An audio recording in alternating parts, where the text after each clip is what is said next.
12 kasamaan ko sa Saudi Arabia ang nakapagtrabaho dito sa lugar ng Greenland. Sumasahod lang sila dati sa Saudi ng 1,500 plus 300 Saudi Riyal or nasa 22 to 27,000 pesos a month.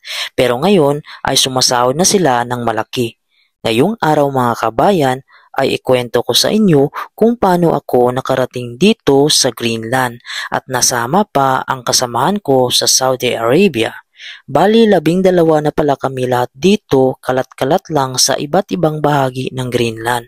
Ako talaga ang unang nakatuklas ng trabahong ito papunta ng Greenland. Dahil 6 years na ako sa Saudi ay hindi ko ramdam ang sinasahod ko dahil hindi naman kalakihan. Mahirap lang ako na tao pero mataas ang pangarap ko sa buhay. Noong mag 5 years na ako sa Saudi Arabia ay nag-umpisa na ako mag-apply sa mga lugar na malalaki ang sahod.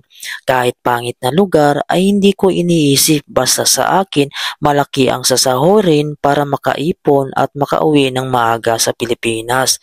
Tumigil sa pag-abroad hanggang matuklasan ko nga itong work in GL. Bali nag-umpisa lang pala itong recruitment sa Messenger lang ang komunikasyon at ngayon isang aplikante ang nag-post sa FB na may hiring daw ng electrician bound for Greenland.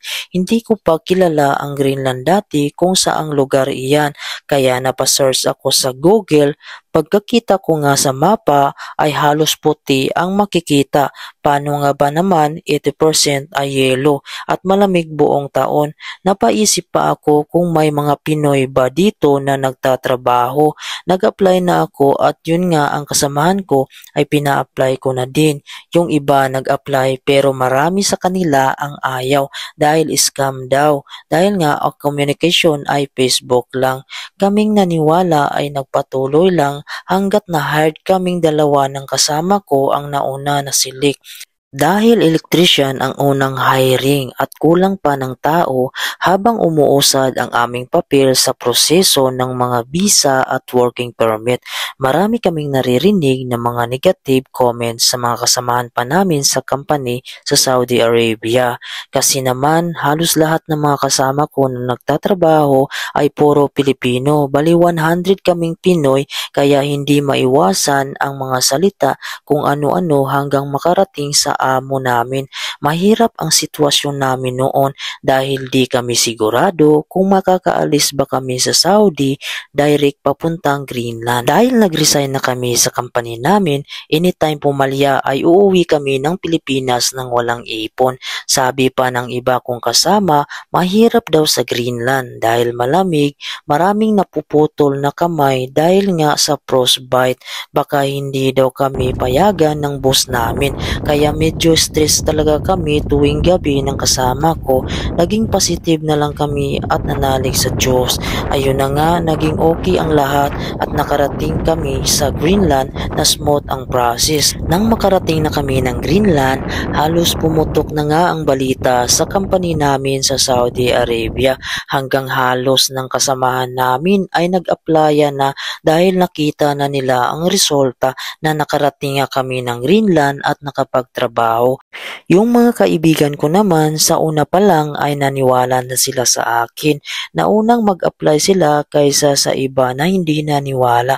Nakapasok din at natanggap. Sa totoo lang ay parang sinadya dahil halos lahat sila na natanggap ay mga kaibigan ko at kasundo ko sa company. Mga plumber, carpenter, driver at painter. At sa ngayon ay hindi ganun kadali ang mag-apply kasi sabi ng recruiter ko ay nasa 6,000 resume ang natatanggap nila araw-araw dahil sa ngayon yung recruitment ay lumalaki na halos nasa 80,000 followers na nga. Malaki nga ang pasasalamat ng mga kasamahan ko dahil daw ako ang naging dahilan kung bakit sila nakarating dito sa lugar ng Greenland. Halos lahat sa kanila ay nakapundar na nga, wala pang ni isa sa mga kasamahan ko ang natanggal sa trabaho dahil tuloy-tuloy ang mga project namin. Ang mga kasamahan ko ay na-assign sa iba't ibang lugar ng Greenland gaya ng Asyat, Ilulissat, Nuuk, Kakurtok at iba pa. Ang sabi ko nga sa kanila ay magpasalamat kayo sa Panginoon, hindi sa akin. dahil binahagi ko lang kung paano mag-apply at binigay ng Diyos sa inyo. At malaking pasalamat din namin sa aming recruitment na Pilipina kung saan siya talaga ang nag-assist sa amin sa mga papel at nag-hire ng mga Filipino papunta ng Greenland. At sa ngayon kahit paano ay nasusuportaran na namin ang aming pamilya at unti-unti na naming natutupad ang mga pangarap namin. 2 taon na ako mahigit dito sa Greenland pero kahit ni minsan ay hindi pa kami nagkikita ng mga kasamahan ko. Paano ba naman dito ay walang konektadong kalsada sa iba't ibang bahagi nito.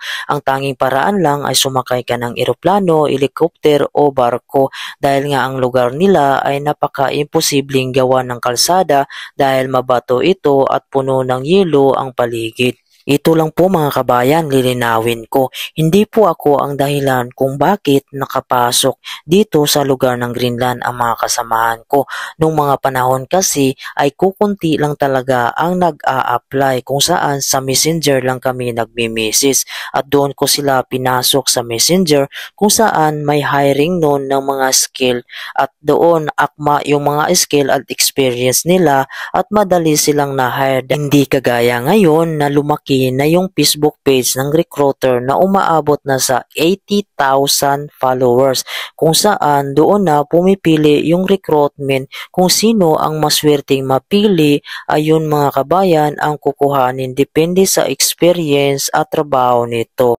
Sa ngayon ay hindi na kami nadagdagan ng mga kasamahan ko galing sa Saudi Arabia dahil nga kompetisyon na talaga ngayon ang pagpili ng mga trabahante at paswertihan na lang talaga hindi kagaya dati. At ito lang masasabi ko mga kabayan, kapag mayroong mga hiring huwag talaga natin agad husgahan kung scam ito dahil maaari naman nating malaman ang isang recruiter na scammer dahil sa followers pa lang ay kukunti at sa una pa lang ay mabilis kang ma-hire at kung hihingan ka na ng pera ay mag-isip-isip ka na dahil isa yan sa mga scam na strategy nila. At kung may mga tao man na umaangat pa konti-konti ay wag natin silang kainggitan dahil nga yung mga taong naging successful ay pwede natin silang gawing inspirasyon para din tayo ay makamit natin kung ano ang mithiin natin sa buhay. Ang maganda na lang natin gawin ay maging masaya tayo sa tagumpay nila at huwag tayong mainggit. Hanggang dito na lang, sana yung aking video ay nakatulong sa inyo at nakapagbigay ng impormasyon. Maraming salamat po. Huwag niyo naman po kalimutan i-subscribe ang aking YouTube channel. Maraming salamat and God bless you all po.